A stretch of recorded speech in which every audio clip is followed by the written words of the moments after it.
Trenton here with SoundLink Magazine, SoundlinkTV, here with the two of the guys in Surface, JP and Blake. JP is the vocalist, Blake is the drummer. How you guys doing? Good. We're good. How are you? I'm doing all right, just chilling, hanging out. So you guys have two new singles out. They've been out this summer. You guys have a new record coming out later this month. Tell us about Surface. Where'd you guys come from, and how'd you guys get going? We are a metalcore band from Louisville and Oldham County, Kentucky. Okay. We've been a band since late 2021. Yeah. Did you guys form together? During the pandemic or that time, or how did the whole how'd you guys come together as a band? We sort of met a little after whenever shows were coming back, and we had all kind of been going to shows and met at shows one way or another. I met Blake at shows. I met the guitar player and the other guitar player who's not in the band right now. I met them both. I went to school with one of them, and I worked at Walmart with the other one. And he was like, "Let's just play music." I was like, "Okay, cool. I got people." The Walmart metal thing. Did you guys see that about a year ago? The whole metal Walmart people. I think so. The employee wearing the shirt. And then there's a whole page of people like that. That was So Oldham County. So I have to ask. Obviously, I'm assuming Knocked Loose is a big influence for you guys since they kind of put that county on the map and everything. Correct? Yes, correct. So when you guys decided to, I guess, play heavy music, get the sound going and everything, was it intentionally to sort of be on that side, or is it just kind of what everybody wanted to do collectively, or different influences, or how did you guys come together, with the sound? Because it's a pretty raw sound. You guys look fairly young also, so it's a pretty raw sound that kind of takes me back to when I was a teenager listening to Norma Jean and all those bands that were just raw as hell and stuff with their production and everything. We all sort of listened to so many different things, and so when we started, there was no boundary as to what we should try to do or be. So we all kind of just started riffing on whatever we like, and then all of those things came into one sort of sound for us. Lots of Slipknot. Yeah, I could hear that aggression in there. So you as a JP, you as a vocalist and stuff, are you the lyricist too, or do you? Yep. Okay, so when you're writing and doing this stuff, how are you able to, I guess, especially for a new band, find your voice in a way instead of, like I said, Knocked Loose is, copying, instead of copying, say Knocked Loose or another big band, how did you, I guess, develop your voice to fit your style? Well, I always tried to sound like different bands' vocalists. Literally, I tried to mimic Caleb Shomo from Beartooth for a very long time, when I was really young. And it never worked, so I gave up, and I was like, whatever comes out of my mouth and out of my vocal cord is going to be me. And then, I don't know, my screaming voice used to be really, really low when I was, trying my hardest, and it gradually got higher, which I wanted, because I wanted to, do high screams and shit like that. And it just, it just came to me one day, I just kind of found it. Did you watch any videos from anybody? I know there's this guy on YouTube, Chris Lipe. He's I think that's how you say his last name. He's a vocal coach, and he's gotten into metal. He's analyzed, Sleep Token or Bad Omens, or even harsh vocalists and stuff, even architects and all that. So have you, as your band is getting bigger and stuff, have you, I guess, taken into consideration those things to make sure you're doing it right and kind of getting the most out of it without, I guess, straining yourself too much? So whenever I was learning, I was like, I'm going to watch a video on how to do this. But I have severe ADHD, and my mind just drifts away from it. So I was like, fuck the video. I'm just going to do it. And if it hurts, fuck it. And then I would lose my voice in the very early days. And then I just stopped. And then by playing so many shows and seeing so many other vocalists, they're like, do you warm up? I was like, no. And they're like, watch this. And they show me a bunch of warm-ups. I have probably an hour worth of warm-ups in the back of my head. So I warm up before every single show now, and I haven't lost my voice in fucking a while. We That's we good. did a Q&A on our Instagram story not too long ago, and someone asked JP how he does the vocals without like hurting his voice, Mhm. and he responded with, "Just do it until it doesn't hurt." I did say that, and that's what happened. I just did it until it didn't hurt. That's probably not the best advice. No, Probably not. never take my advice. Never ask me questions about vocals, man. I just do them. You got some kid, like straining his voice and he can't speak now. He's got lymph nodes and all that because you told him to do it until it doesn't hurt anymore. I can't That's speak, what I but it did, doesn't and it hurt. worked out. I'll never forget when Silent Planet was a lot smaller. They I was hanging out with Garrett, at their van and stuff before their set, and he was sitting there doing his vocal warm up. Yeah. And I was streaming it live to my Facebook page because it was so unique. He did all these like hums, closing his eyes, doing like these hums and different notes and stuff. So it's pretty unique and everything. So this new music. You guys have 2 singles out right now. The new record's coming out this month. How excited are you guys about that? So stoked. So very excited. The most excited we could be. Yes. Yeah, I saw you guys did have a record out in 2023, and you guys have one coming out this year. And it seems like this one's obviously you're with Adam Splitter, the PR company, and you're on a record label and stuff now. And so I guess how much of a push are you expecting this record to be? Because it seems like you guys are probably taking this one, more serious, you know what I mean, and kind of do it all right with the marketing and stuff. So what's that process been like getting this ready? We're kind of just going through the motions, and whatever happens, and just hoping that everyone really likes it, because at the end of the day, we just want everyone to like it. It's definitely been a lot different to that last one that we put out, because the last one we recorded it and then we get the masters back and we just throw it out, and that's all we do. This one, with having Adam Splitter and 1126 Records like sort of help us through it, it has been a much different journey with like doing stuff like this we did not do before, and having pre-orders of like physicals and just having a full process has been very interesting to like learn about. Okay. But yeah, at the end of the day, whatever push that happens and however people like it, that's however it goes, how it goes. Do you have, whether it's you 2 guys or another member of the band, do you guys have, I guess, that business or marketing member who's kind of like on the nail with this type of stuff, or are you guys just kind of like learning it? That's kind of been me. The other guys just like playing music, which is awesome. That's cool. But yeah, when I started this band, I'd only ever been in one band before, and it was a local band that we didn't play outside of Kentucky more than one single time. So the only experience I had with like the business side of stuff was like booking shows. Yeah, I've sort of had the most time on my hands outside of being at practice and playing shows, because I don't play video games or anything outside of work. It's like just music. So anytime like shit had to get done, and no one else probably wanted to deal with learning how to do it, I just kind of through experience figured out how to do all that. And it is much easier now having the team at 1126 Records help us. So shout out them. Yeah, so I'm assuming that's a smaller label. I believe I first heard about them when I saw that's who you guys are signed to. So I know, you have like the big ones out there, that have like the big bands and stuff, or even, signed to bands too.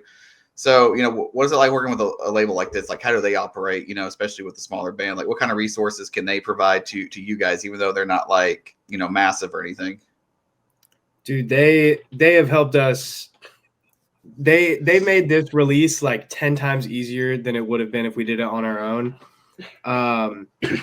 They kind of sourced everything. Like the guy who did all of the tracking, mixing, and mastering, Don Maduri, 1126 hooked us up with him, and he is awesome. He's the coolest guy ever. And the artwork, the guy that I wanted to go through for the art, the Scott Lee at 1126 Records had already worked with him a bunch of times. So instead of me like trying to get a hold of him, they already knew him, and they're helping us put out physical pre-orders. All that stuff's on their website. They take care of it for us, and we are super grateful because that stuff is kind of a pain in the ass, and it's awesome that they're helping. What's been the response, I guess, for your local crowds? I was looking at kind of like where your listener base is at, and obviously, Louisville, Kentucky is number one, but even up the road from me, Charlotte even had, I think, 50 or so monthly listeners in the top regions of where you guys are at. So, what's been the response, I guess, for whether it be the shows or your friends, the people who watch you guys or like your guys' music? What's the response from them been with this, sort of, I guess, new era for you guys?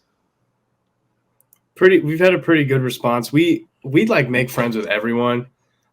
Like we've toured sort of from Kentucky to the East Coast, like so much just in the last like 2 years. And we've made so many friends, and everyone has been very cool to us and just super like pumped for us. And we are pumped for all of them. Very supportive. We have a lot of supportive friends. Yeah. Awesome. What is a surface show like? I don't think I've ever seen you guys, live or anything. I don't know if you guys been through Greenville, South Carolina, and I might have seen you guys on a random show or something. But like 4 times. Yeah. Oh, really? Okay. Yeah, that's where I live. So, that's where I live, Greenville. So, yeah. So, I guess you guys probably played at Swanson's. Yep. Oh yeah. Or Radio Room, something like. Okay, yeah. I'll probably miss those shows, but what's it? Welcome to the Family show. Yep. Yeah. Love Dylan. Yep. Yeah. I know those guys. Okay. Yeah. Okay. Small world. There you go. Yeah. Next time we come through, you should try to make it out. Oh, hell yeah! I'll definitely be looking out for you guys now that I'm more aware of who you guys are. Like I said, I got music through PR emails, and I listened to y'all's, and I was like, oh shit, they're pretty sick. Let's talk to them. So, but yeah, so I guess since I haven't seen you guys, whether it be locally or on the tour, what is a surface show like? What type of energy does the crowd bring? What kind of energy do you guys bring? The Louisville shows are like absolutely nuts. Like it's all about like how the crowd, like what their vibe is, and I take that and like multiply it maybe by 5, because like whenever we are playing like mid song, the only thought in my head is like, okay, I'm gonna sing the lyrics, but I'm also gonna try to do the most insane shit I can think of and say the most insane shit I can think of. So I'm like jump off of people's heads and do backflips, and like sometimes that quite literally has happened. Like dudes just be doing backflips off the stage, and it's awesome. But it's just like it's pure chaos in Louisville.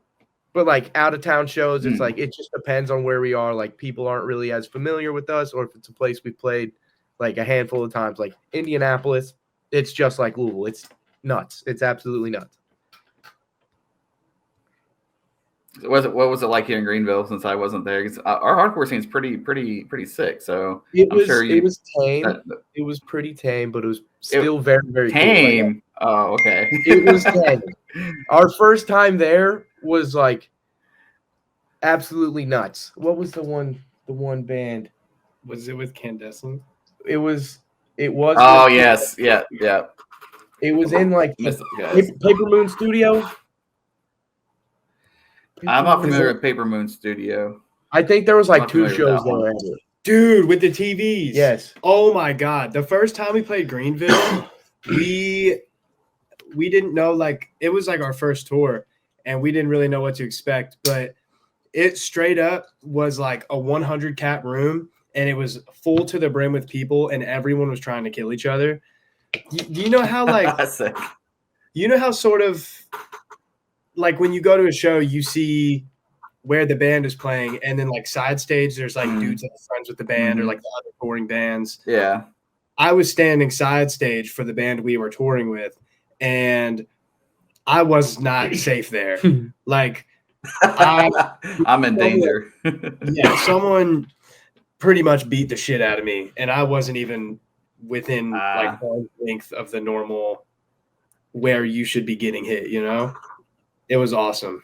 Yeah.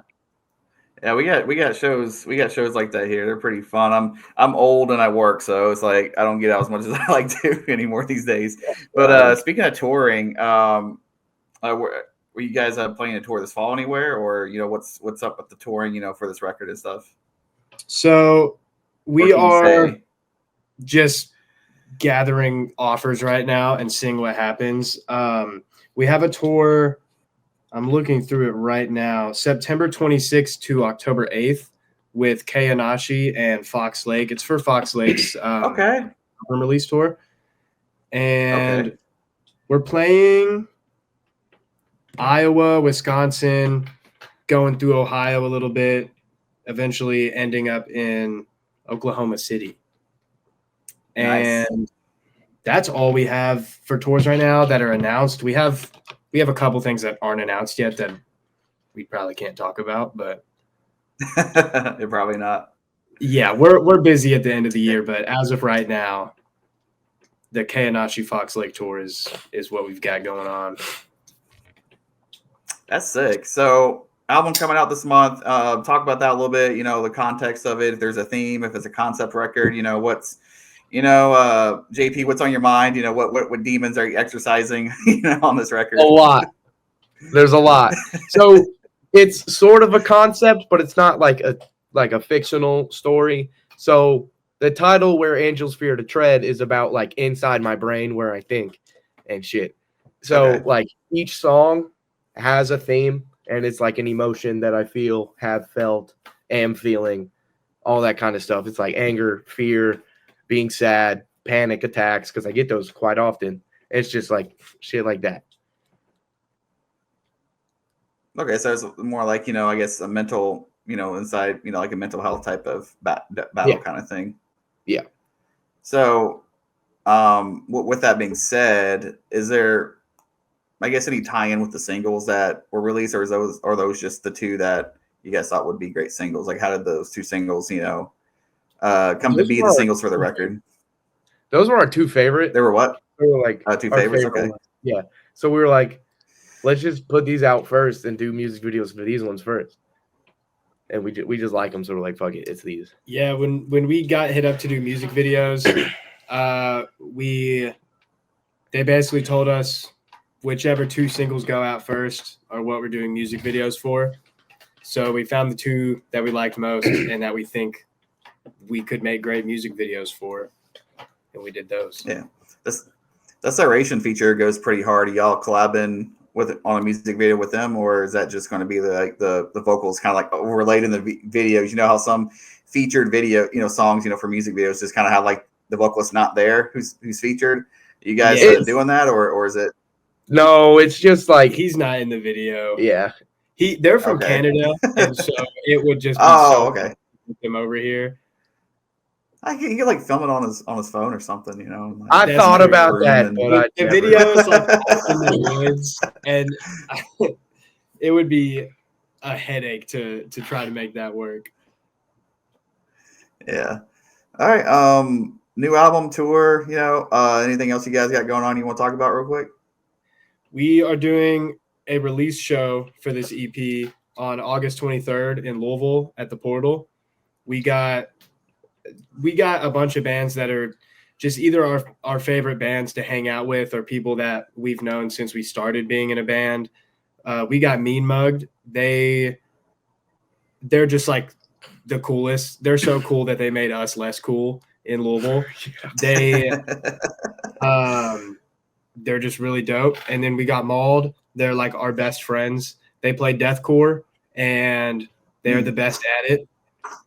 And then we got, who's that? Age of Panic. Age of Panic. We've known since we like started. they were the first band that like we really wanted to like play shows with, because before we were playing Louisville, they were playing Louisville all the time, and no one else around here was really doing metalcore like that. So we were hyped to get them on. And then we got Anhedonia. They're doing real dope death metal shit. They're from Detroit, Michigan. And then we got Nine Eyes. They're like an older metalcore band in Louisville. We covered one of their songs at our very first show. So it's like a full circle moment. It's pretty dope to have them play it. And then us. There you go. Well, 10 years ago, exactly, 2015, I saw a band here in the upstate south of South Carolina who played to a few people, and it was their first tour. They're called Knocked Loose, and now they're the biggest thing ever. So you guys are from that area. It's 2025, 10 years later. You guys are new. You guys have a new record coming out. You guys play this area sometime. So hopefully in 10 years we see you guys, ripping some big festival stages too, and That'd be sick. Just playing on Jimmy Kimmel. So That'd be sick. That would be dope. Yeah, it would. All right, JP and Blake, thank you guys of Surface. Thank you guys for hanging out tonight, and we will, be jammed to that EP and probably write a review for it. Cool. Sweet. Thanks, Thank man. you for having us.